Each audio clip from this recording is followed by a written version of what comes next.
It's important because it's the first official meeting between representatives of India and Pakistan after Imran Khan took over as Prime Minister of Pakistan. The Indus Water Treaty talks that began today in Pakistan will look at a host of sticky issues over water sharing between the two nations. Soon after emerging as the front-runner in the Pakistan elections held in July this year, Imran Khan spoke about improving relations with India. Prime Minister Modi has written a congratulatory note to Imran Khan after he won the elections, but the Indian government was also quick to deny reports that that letter spoke about resuming dialogue. Bilateral talks between India and Pakistan have been in deep freeze since 2015. So can Indo-Pak ties see a fresh start with these talks on the Indus Water Treaty? To speak more on this, I'm joined by Sharat Sabharwal, former High Commissioner of India to Pakistan, and Michael Kugelman, Deputy Director of the Asia Program and Senior Associate for South Asia at the Wilson Center. Welcome to both of you.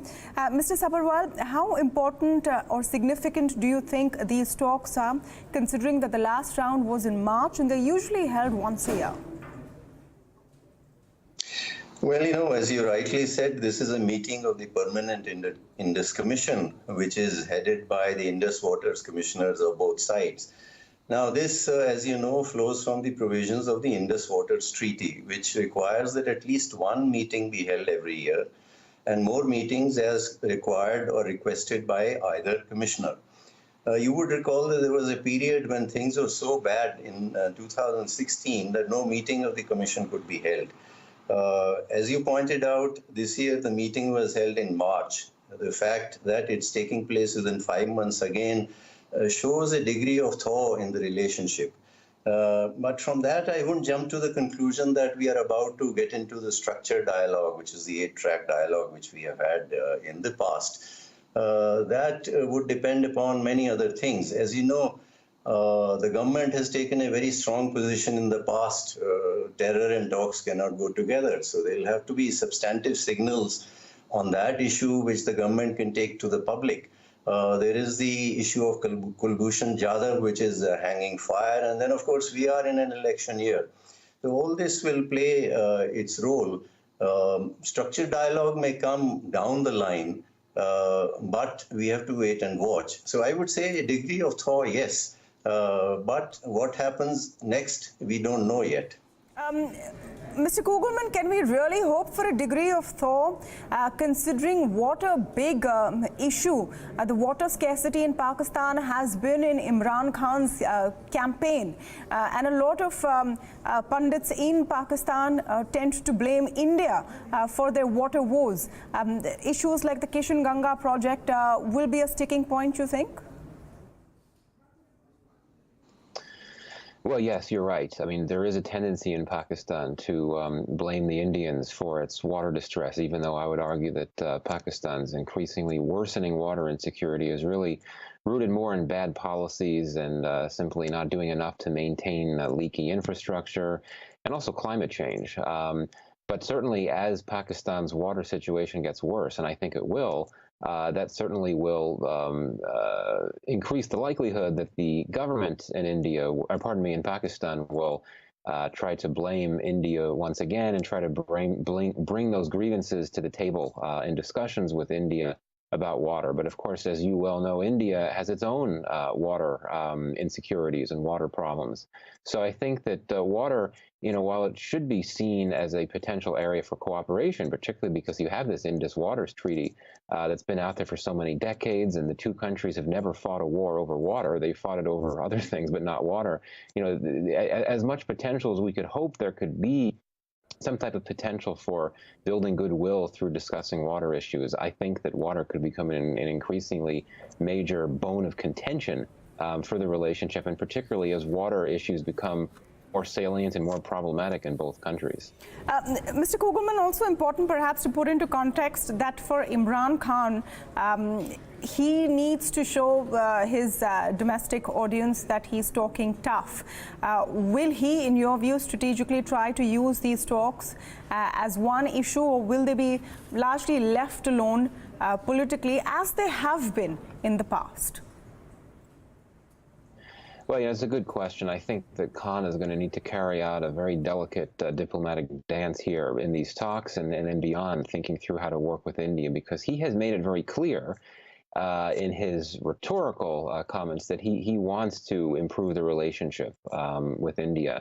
But certainly, you know, many of his core political base is not really enamored of the idea at all of figuring out ways to work better with India. So I think that you know, he certainly will want to carry forward Pakistan's concerns about what it perceives to be Indian violations of the Indus Waters Treaty. And as a populist leader, you know, he'll want to make it very clear that he's taking these concerns of the people, so to speak, in Pakistan to the highest levels and bring them forward in the context of discussions with India. But at the same time, you know, he clearly, I think, has at least a superficial interest in building a bit more goodwill in the relationship with India. But it's going to be very tough at the end of the day. I mean, the core issues, the core tension points in this relationship, setting aside water, you know, talk about things like, you know, the India-focused terrorist organizations in Pakistan, like LET, that, you know, India clearly wants Pakistan to deal with. Imran Khan's government, in my view, is not going to deal with them. And then from the Pakistani side, it wants to negotiate or discuss the Kashmir issue, which the Indian government has made very clear it's not planning to negotiate. So it's a tough road ahead. I agree with the other guests. We should not overstate the potential for these talks on water to improve the relationship in a big way. But, you know, small steps forward are always a good thing. Well, another small step possibly is a meet between Sushma Swaraj and her counterpart from Pakistan, Shah Mahmood Qureshi, at the UNGS summit next month. Mr. Sabharwal, is that another key point to watch out for? And to also put it into context, does it help or work for the Modi government to take any movement with Pakistan forward in a pre-election year? Would they even bother? Well, you know, the meetings of the ministers, it's one opportunity which has been used many times to talk and see if things can move forward. So that's a possibility, let's say, if it comes about. But even if that meeting takes place, the issues that we talked of earlier and that my co-panelists talked of, they are difficult issues. So, you know, even if that meeting takes place, there is no guarantee that would lead to, you know, a major breakthrough or commencement of the structured dialogue. For the government, as I said, it has taken a very tough stand in the past, which is the terror and talks cannot go together. So that's one critical issue on which the government would need very, very substantive signals from Pakistan that it can take to the public and say, look, this is what they are willing to do, and you know, that's why we are moving forward. And this is especially so in an election year. Now, is that going to happen? Is Imran Khan or, you know, people who control the policy, there's the security establishment, are they willing to take action against the terrorist organizations based in Pakistan, some of which enjoy their patronage? That is a big if to my mind. So I have maintained after Imran Khan's taking over that, look, we have engaged.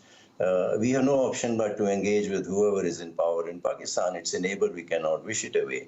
So we should engage with Pakistan. We have engaged with military dictators in the past, so why not with Imran Khan? But while doing so, we should continue to retain our feet firmly on the ground and not raise our expectations too high. I would be happy if we are able to bring a degree of stability and calm to this relationship after the great deal of turmoil that it has seen for the last 4 or 5 years. Mr. Sabharwal, what are the areas where the relationship can move forward without the resumption of structured bilateral talks, which may seem unlikely before the next 2019 elections in India at least? What are the areas that, you know, these baby steps can be taken?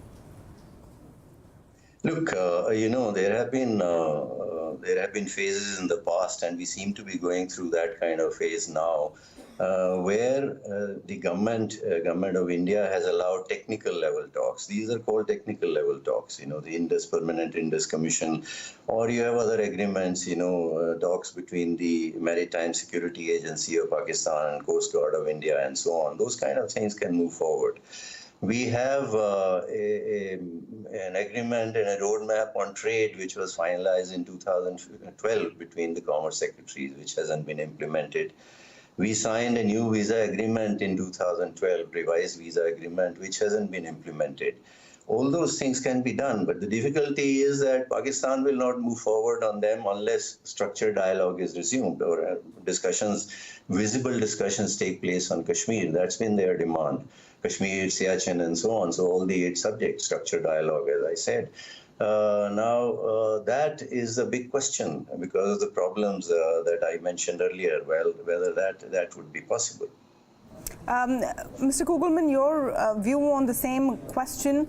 Is there scope for any movement in this relationship without the elephant in the room being addressed, which is structured bilateral talks, something that India is highly unlikely to agree to? Yeah, and particularly, as was said before, it's an election's coming up next year in India, so I don't think we can expect much forward movement in a big way. I think you have to look at areas outside of the territorial and security-related problems that are really at the root of the tensions in the relationship. I do think that water can be an area for some modest progress, just in the sense as if you could have officials from both sides talking about issues, very technical issues like river flow issues and things like that. Exchanging that kind of information can be very helpful. It can build trust in a modest way. So there's that. And I think also, Imran Khan himself can be very useful here. I mean, Khan clearly retains a lot of friendships in India from his days as a cricketer. We know that he invited several, as I recall, to his oath-taking ceremony.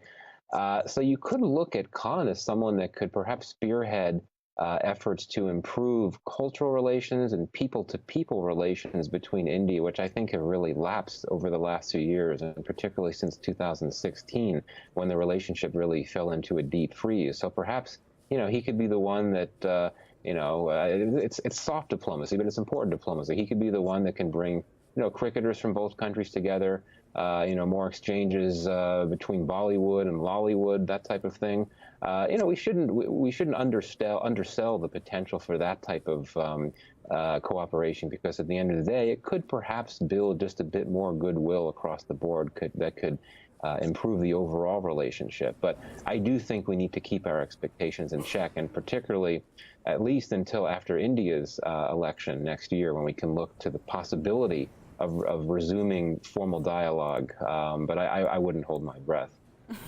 Absolutely. And about as far as soft diplomacy is concerned, Navjot Singh Sidhu, Punjab's state minister's presence at Imran Khan's swearing in didn't go off really as he may have planned. That seemed to have backfired a bit too. So a long haul in that sense as well. Thank you so much, Michael Kugelman and Sharat Sabharwal, for speaking with us today.